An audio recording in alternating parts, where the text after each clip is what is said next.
G'day guys, and welcome back to another One Piece deck profile. Today we're bringing you Sabo. We put a poll up on the channel, and I'm not going to lie, a little bit disappointed that you guys didn't choose King Iceberg himself, but we're going to go with Sabo. So Sabo is one of the new leaders out of OP05, and I'm actually really liking all the leaders out of OP05. Some really cool different play styles amongst all the leaders there. And today we're going to be looking at Sabo, which we'll take a closer look at Sabo. So Sabo is a red and black leader, so two colors that don't really on paper like synergize well together. Red's got your rush and your power reduction, whereas black's more your play cost reduction and removal via that way.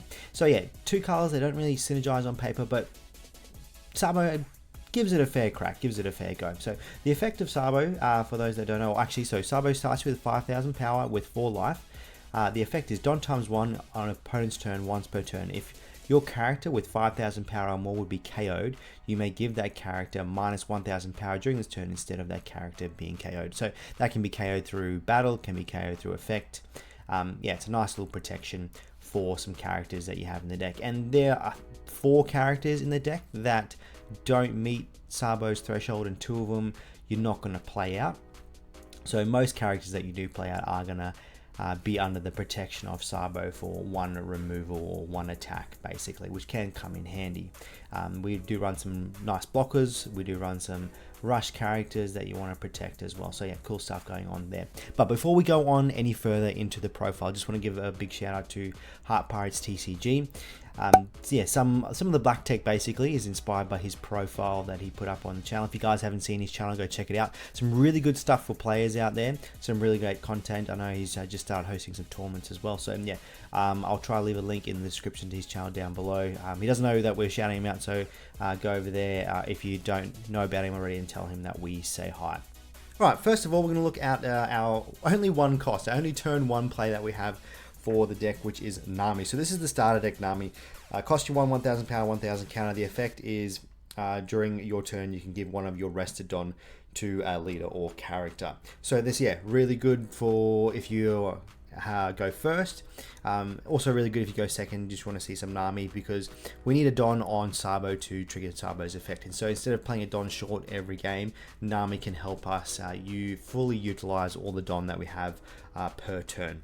The other kind of like spicy little tech that we are running in the deck is Karasu. So Karasu, 4 cost, 5,000 body, 1,000 counter. On play, if our leader is a revolutionary type, which Sabo is, we can minus one of our opponent's characters or leader by 1,000 power. Then the second part of the effect is when attacking, if this character has 7,000 power or more, give one of your opponent's characters or leader minus 1,000 power during the turn. So if Karasu, you can get Karasu out and it sticks, your opponent's going to have a tough time. All those 5k leaders become 4k, those 6ks become 5k, have multiple out on the board. You know, you're sitting quite pretty. And definitely if you can get a Karasu out and it sticks, you're most likely, or you're in a better position to win games, that's for sure. Karasu can be protected by Sabo because it is a 5,000k body naturally. Sabo's effect does also trigger for cards that you buff up to 5k. In any way, shape or form on your opponent's turn, but that doesn't really happen a lot with cards that we run, but if it does come up in the builds you want to do, just keep that in mind. Now we're going to have a look at our rush package. So we're running a full play set of a rush Zoro, and we are running a full play set of starter deck Luffy. So both really good cards, apply some nice pressure.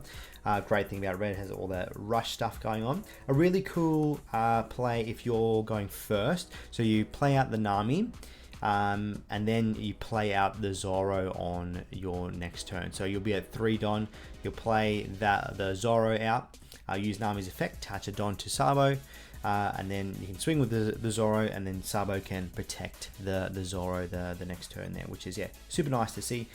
The Monkey D. Luffy's in there because, yeah, it's a rush character, it's a nice big rush character that also gets around blockers.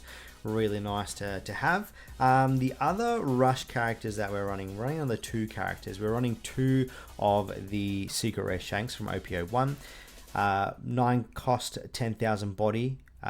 Gives you that rush, and the effect is when attacking, your opponent can activate a blocker that has 2,000 power or less. So good for those little blockers. You don't see a lot of the little blockers around, but just especially if you go first, having that Shanks on that 9 Don curve is really handy. And then once again can be protected by Sabo there. The last rush character that we're running 2 copies of the big boy Monkey D. Luffy from starter deck 10. So it costs you 10, 11,000 power, the rush, and then once per turn, when your opponent activates blocker, KO one of your opponent's characters with 8,000 power or less. So if you can get yourself in a decent position towards the late game, you can play out the Luffy really handy. You just got to make sure you have some life left over. Yeah, if you get aggroed on, you're definitely not going to be playing out to the Luffy, that is for sure. But yeah, really good against those block decks that like to go wide, especially with blockers. And once again, all these characters here can be protected by Sabo as long as Sabo has a Don attached. Alright, we're now going to move on to the blockers that we run in the deck. First, we are running a full play set of Barcelino. So 4 cost, 5,000 body, 1,000 counter. The effect opponent's turn, this character gains 1,000 power and cannot be KO'd by effects. And then yeah, so it's a blocker. So usually with Borsalino, because he has a built-in protection, you can get the free block with Borsalino. Use Sabo's effect to save it if it's blocking a bigger attack. And then otherwise you can block a smaller attack and then save it when a bigger thing attacks into the Borsalino. So yeah, just nice having a sticky blocker that you can make extra sticky with Sabo. Next up, we're running just 3 Sabos. So this is the OP04 Sabo, so it costs you 6,000 power, 1,000 counter. The blocker, then on play, your rest of your characters can't be KO'd by effects until the start of your next turn, just make things even more sticky. And then you can draw 2 trash ones, so really good to cycle. We have a lot of rush cards, as you saw there, a lot of cards that good when we can rush down, but they have no counter, so sometimes can be a bit dead if we have too many of them, especially too many of the bigger ones. So Sabo can just help you cycle right there.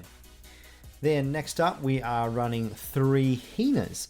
So Hina 5 costs 6,000 body, 1,000 counter, is a blocker, and then on block you can select one of your opponent's characters with a cost of 6 or less. That character cannot attack during this turn. So basically getting a double block out of Hina. You can double block and protect, which is quite nice.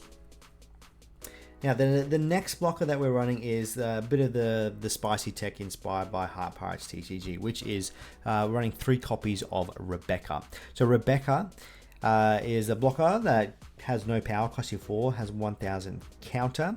On play, you can grab back any black character ranging from a cost of 3 to 7 other than Rebecca, and then you can play something out with a cost of 3 or less. We don't really use that second part of the effect. We're mainly using the first part of the effect. So you can cycle any of these blockers right here, and you can cycle all of the 2Ks that we have. All the 2Ks that we are running are black, which we'll go over in just a moment. But yeah, Rebecca helps you cycle those back. So you can use them, get them back, and use them again.